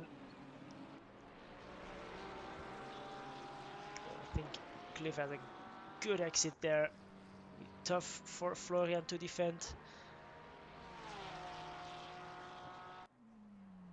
Just needs to get it stopped in time. Maybe go a bit wide. Oh, squeezes in very tightly. Oh, that's move done around the outside for for Cliff Bulke. Very nice move indeed for the race lead.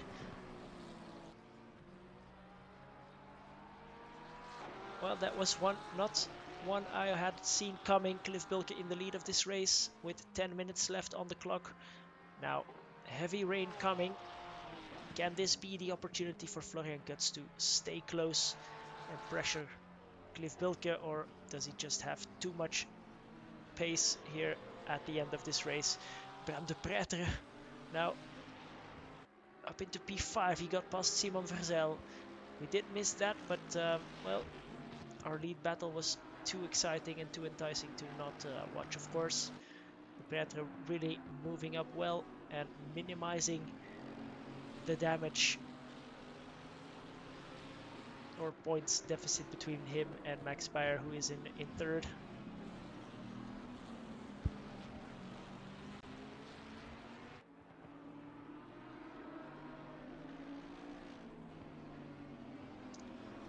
I think, let's see. Yeah, Sven Mackenberg also actually has left the server quite a while already, I think. But Marvin Mackenberg for our team's championship leaders, R2E, having to pick up the points himself in P15. It's not the biggest point scoring position, so team's championship will look probably a bit different on the next round, as I said, at Spa in 2 weeks time for 2.4 hours of racing. I'm already looking forward to it. Whoa, easy there, Radek.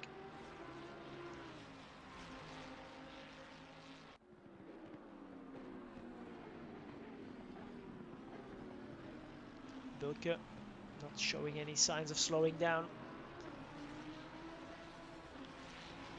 It's been a long time actually since he won a race. Let me find out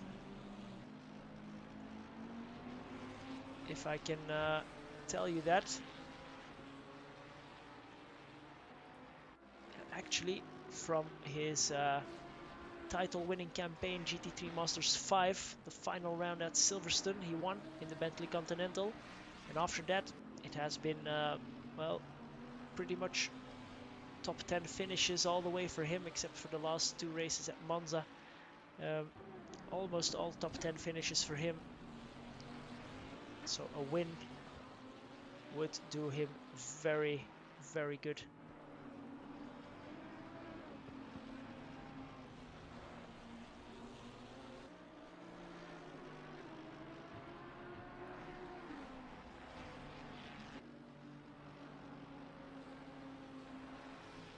Can the Predator get P4? That's one of my main questions. And how will this battle between Verzel, Taplin and Pavlacek pan out? 6 minutes go by very quickly, I can tell you that, but these guys showing no signs of slowing down. Cavaletto, Pavlacek's teammate as well, still challenging Robert Horvat, still has not gotten past, still having fun, and Taplin cooling down his tires still, it seems, or just having a look at Verzel, who's defending very well now. Last lap again, 1.5 seconds quicker for Bulke, so clearly the wet is what his car was built for here at Hungaroring, and he's extracting every bit of performance from it. His teammate David Dore didn't have the greatest qualifying and well, paid the price for it. He's in P20 now. I think he also had a drive-through if I'm not mistaken, so all a bit tough. Look at this. Tino de Munk, Manojlovic, Arella, Horvat, Camaletto, separated by, what is it, 1.5 seconds. Great to see.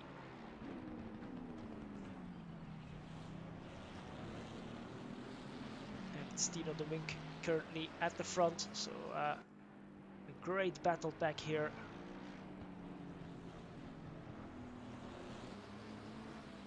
Here we can see it.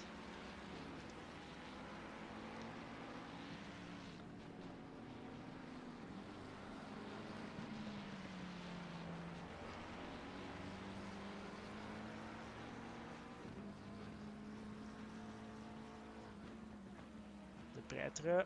Oh, bit of a tussle there. Manojlovic, Arella, and Horvat, and Camaletto just moving through. Very easy to make a small mistake here. Let's quickly go to Bram de Pretre. He's coming out of the final turn. No, out of the first turn, but he's very, very close now to Heron.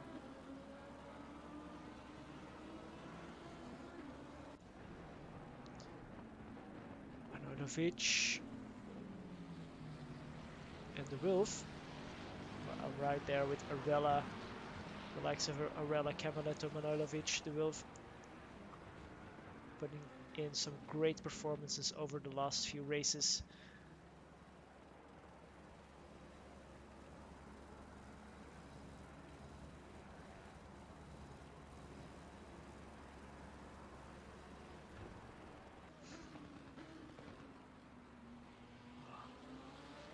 As I said, every single battle heating up in the final 5 minutes of the races, every single time.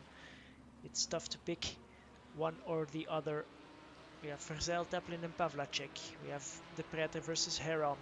The top three is more or less settled, but then we have also the Munk, Horvat, Camaletto, Manojlovic, Arella and the Wolf battling it out for essentially a place in the top 10.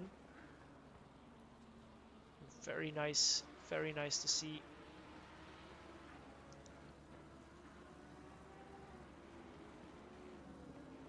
And the rain, well, it's not a great equalizer, but it does give everybody a bit more leeway, a bit more room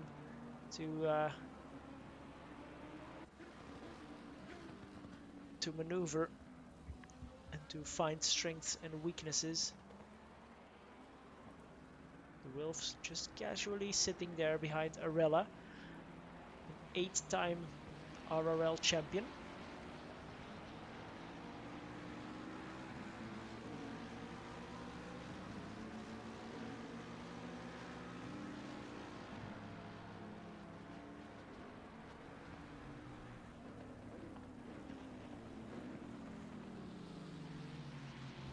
many battles further down the field as well. Dora, Fillingham, Mackenberg, Marvin is in 16th now, so he did the race on one set of tires. I don't think he pitted, or maybe he pitted for fuel. Not sure. But I didn't see him in the pits at least, so you tell me. But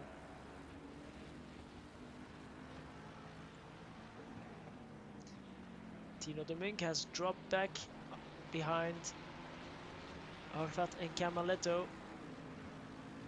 Or rather, they got passed. But Horvat into the top 10. That will make him happy. Unfortunately, one incident can ruin your race, and then it's up to you to regain confidence, regain your concentration, and keep going, because especially in these wet weather races, it's very easy to gain back time. And as we heard, our race leader Cliff Bilke is on the final lap.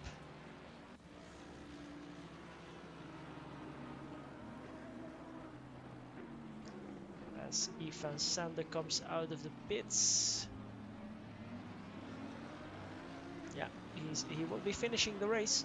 That's his intention. Stayed in the pits quite long and is now rejoining the track to finish the race. Well, nice to see, I must say. Nice to see. Nice to see that nice livery again as well. Here is our race leader, and well, we must already congratulate him. He struggled in the dry. At least that's what I think I saw. Then once the wet weather and changing conditions came, he came to his own. A DNF, or a disconnection, from Damien de Grasse meant P1 was all up for grabs, and he made the pass for the lead on the track on Florian Kuts just a mere 10-15 minutes ago, and has eked out a gap of about 7.5 seconds. So very nice. I think Sven Hecke will let Bilke through, and here is intense racing. Cliff Bilke taking the win at Hungaroring. Many congratulations. A very tricky race for him, but a solid performance also for Florian Kuts, taking P2 and proving that he was actually having the pace to be there on P2. Max Bayer taking P3. Paul Heron will take P4 in front of Bram de Pretre. So the Drivers' Championship will stay as it is, with Bayer taking a couple of more points. And it's Staplin, Pavlacek will take the line. Verzeil in 8th position. Horvat has not finished the race yet. Oh, what happened there? He got in a bit of an incident with, must have been Camaletto. Yeah, De Wulf into the top 10. Well, a bit of a freak accident there at the end, I think, but De Wulf taking P9. Many congrats. Manojlovic P11, Tino Domingue 12th, Ralph Arella 13th, and then Alessandro Penny finishes the race in P14. Marvin Mackenberg in the end, P15. Kevin Rowlands 16th, Tommy Kosunen 17th, Cy Filliam 18th, Dore 19th. I think someone has dropped out of the race already, so these positions are not completely accurate, but Virlo's 20th, then Sven Hecke, then Nigel Wood, Hannah Song, Dirk Weigt, Keurvelds, Ruud Dennis, Martin Hughes, Manu Hoedemakers, and then Peter Abelovsky, Olivier Kouwenberg, and Yves Van Sande. 31 finishers, 32, I must say someone has already left the server. 32 out of 34 finishers. That is not too shabby in these difficult conditions. I will leave you with our race calendar and recap the race for you. So we had a dry first half of the race where Damien de Grasse was just running away with it, but then he disconnected and Florian Kutz held on in the wet on dry tires for a bit longer, came out of the pit cycle in front of Max Bayer actually, but it was Cliff Bulke who in the second half of this race was quickest of all and was actually able to get close to Florian Kutz and pass him for the lead. So a very solid performance from our whole field and especially from our top three. And the top three in the AM Cup was Sven de Wulf, then Stefan Vierloos, and then Sven Hecke. So a great race for these guys. And let's see if anyone will be joining me in the booth or if I need to go and harass anyone in their team's channels. But again, want to thank everybody, all the drivers, for a great race. It was really enjoyable to watch, I hope, for all of you viewers, and already directing you to our next race in 2 weeks time, Spa, 2.4 hours. So that is one to watch out for, that is for sure. If you have enjoyed this stream, give it a like, subscribe to the channel if you haven't done so already, so you will be notified when we go live again in 2 weeks time. And yeah, that will be a very nice race indeed. Spa, always a good one, always a cracker, and it will be in changeable weather conditions as well, just like today, so that will even spice things up further. Seems like no one Green light. Give it all you can. is joining us in the booth for now. Let's give it a bit more time. Meanwhile, we thank our sponsor Trek for offering to sponsor this series with a voucher for their store.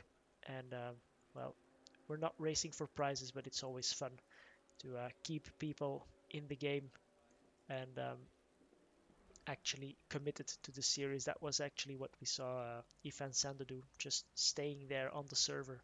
That's also something that doesn't really matter a lot in modern days, but I remember in GTR2 days, people disconnecting from the server mid-race because they had a crash or whatever could really mess up someone's race, and it was actually mandatory to stay on the server with the idea that, well, you were planning to do the race anyway, so you should just sit it out.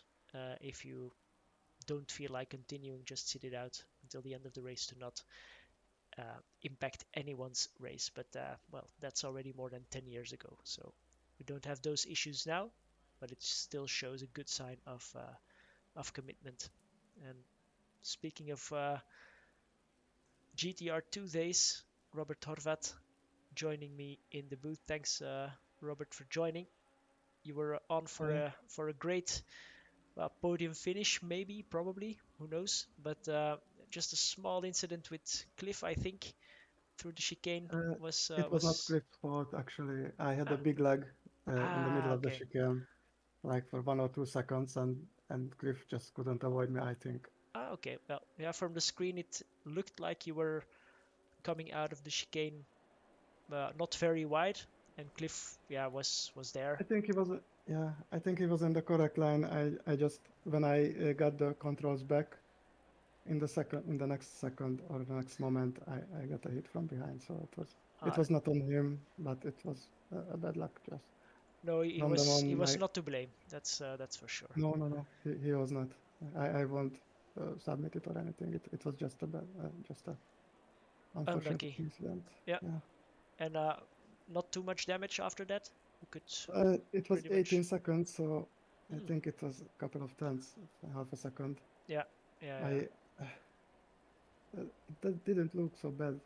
After my pit stop, when it started to rain, I changed to wet. My pit stop was actually quite good, Mhm. and I didn't fix my car, and I was ahead of Cliff after my pit stop actually. But Oh, yeah, yeah, right. We saw that. Yeah, yeah.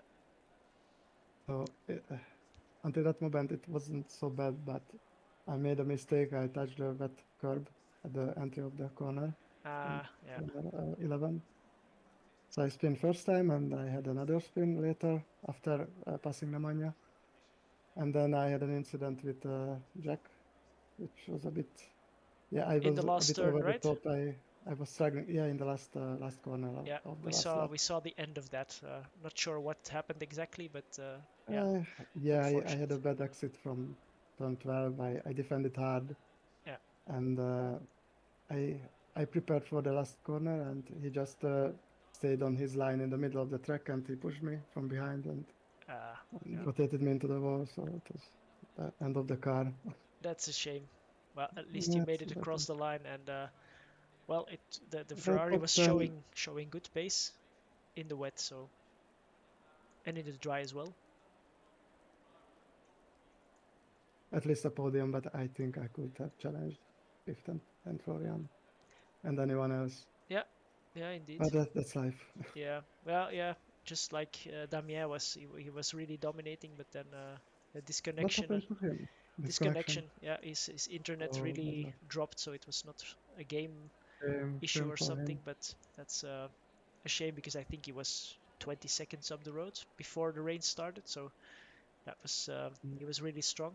I was looking forward to see if the Ferraris could gain that time back in the wet, but maybe probably not if he doesn't make any mistakes. We'll never know. But well, in 2 weeks' time it's Spa, probably a bit of wet weather as well. So hope you're looking forward to that. I definitely. But this was my chance actually for a good result, so I'm a Yeah, bit unhappy now, but that's life. yeah, We will move on. that's life indeed. Unfortunately for Peter was also an early mistake. His pace was also very good, like matching mine. Yeah, yeah, But he had an incident on lap one, I think. I yeah, saw him at the he end of made a lap one. He mistake, and was in the back. he kept lapping, but then it started to rain, so he had to pit again, and he got a drive-through for track limits, and then he Yeah, was, yeah, yeah.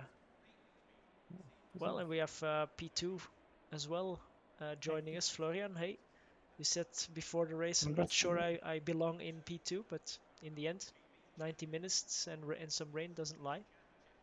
Yeah, I'm really I'm really happy, but I'm also really surprised. Hmm. I think actually Robert, who is here with us, helped the most with it because after Bathurst, I asked him for his Ferrari setup, and he kindly gave it to me. So I was trying to figure out what I might have been doing wrong, like the previous races. Hmm. And at least for this time, it worked. It worked.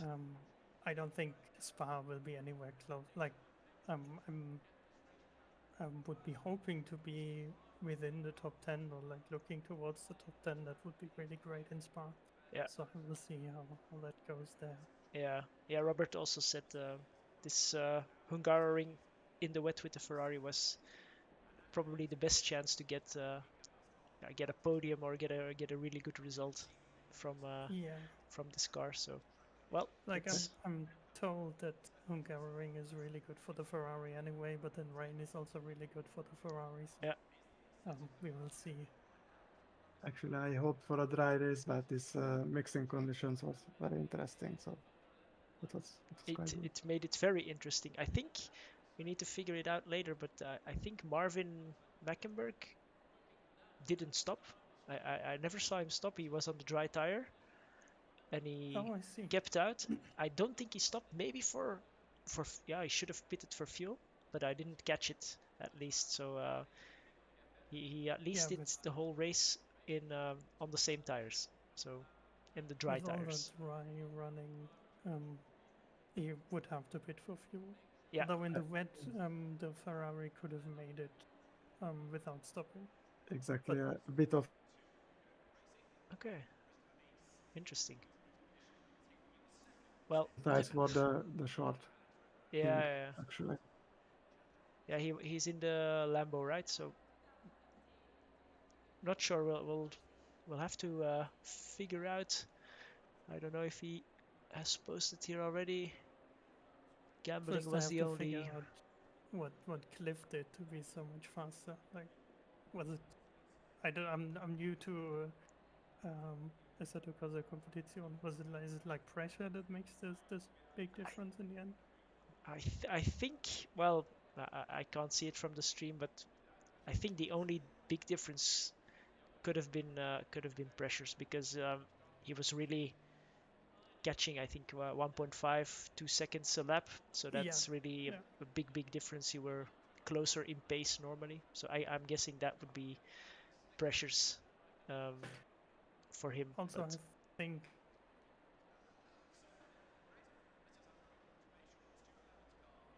Yeah, hmm, for the broadcast, so for the whole season, I will leave now.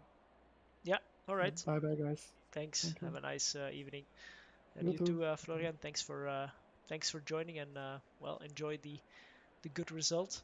And well, Thank you. Spa 2.4 hours might be one of the longer, well, single driver races that you've done in the last couple of years. So get ready for that. And there might Yeah, be some rain definitely. as well. So a lot more strategy options there. I'm guessing.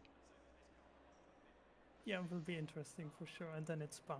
Like, Yeah, what is indeed, there to say? indeed. Well, I'm also going to close down the stream. So thanks for joining and congrats, man. Thank you for the commentary. Yeah, you're welcome.